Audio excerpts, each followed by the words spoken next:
వల్లభనేని వంశీ ఒక సంచలన నిర్ణయం తీసుకోబోతున్నారు. ఇప్పుడు సోషల్ మీడియా వేదికగా ఈ చర్చ అయితే నడుస్తుంది. ఎందుకంటే దాదాపుగా ఒక 2 దశాబ్దాల సుదీర్ఘమైన రాజకీయ చరిత్ర వల్లభనేని వంశీది.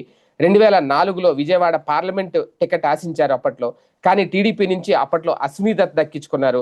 వంశీ ఆ ఎన్నికల్లో పార్టీ తరపున ప్రచారం చేసి పెట్టారు. ఆయనలోని డైనమిక్ నేచర్‌ని గమనించిన టీడీపీ పెద్దలు 2009లో అదే విజయవాడ నుంచి ఎంపీ టికెట్ ఇచ్చారు. కానీ ఓటమి పాలయ్యారు. ఆ తర్వాత 2 సార్లు కాంగ్రెస్ తరపున లగడపాటి రాజగోపాల్ అప్పట్లో ఎంపీగా గెలిచారు.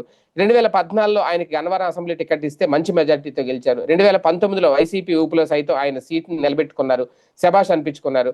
ఇన్ని చేసిన ఆయన 2019 తర్వాత వైసీపీలోకి చేరిపోవడం, రాజకీయంగా తీసుకున్న రాంగ్ డెసిషన్ అనేది ఇప్పుడు అందరూ గుర్తు చేస్తున్నారు. అలాగని చెప్పి లేదు అది కరెక్ట్ డెసిషన్ అనే వాళ్ళు కూడా లేకపోయారు లేదు. కానీ మొత్తానికి వైసీపీలో ఓడిపోయిన తర్వాత ఆయన జైలు జీవితాన్ని అనుభవించడం, జైల్లో ఉండడం, ఆయన ఆరోగ్యంగా కూడా పూర్తిగా సిక్ అయిపోవడం, తర్వాత జైలు నుంచి అయితే బయటకొచ్చారు.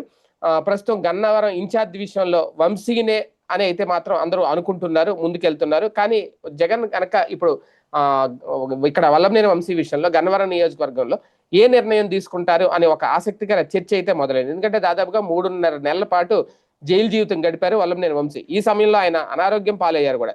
జైలు నుంచి వచ్చిన వెంటనే జగన్‌ని కలిశారు. ధన్యవాదాలు చెప్పారు. జైల్లో ఉన్నప్పుడు తనను పరామర్శించడానికి అలాగే మర్యాదపూర్వకంగా భేటీ అవ్వడం ఇవన్నీ.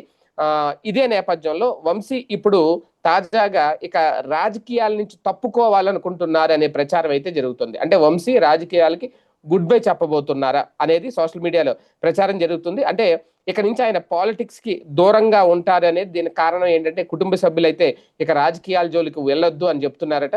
మీరు ఆరోగ్యంగా ఉంటే చాలు సేఫ్‌గా ఉండండి అని కోరుకుంటున్నారట.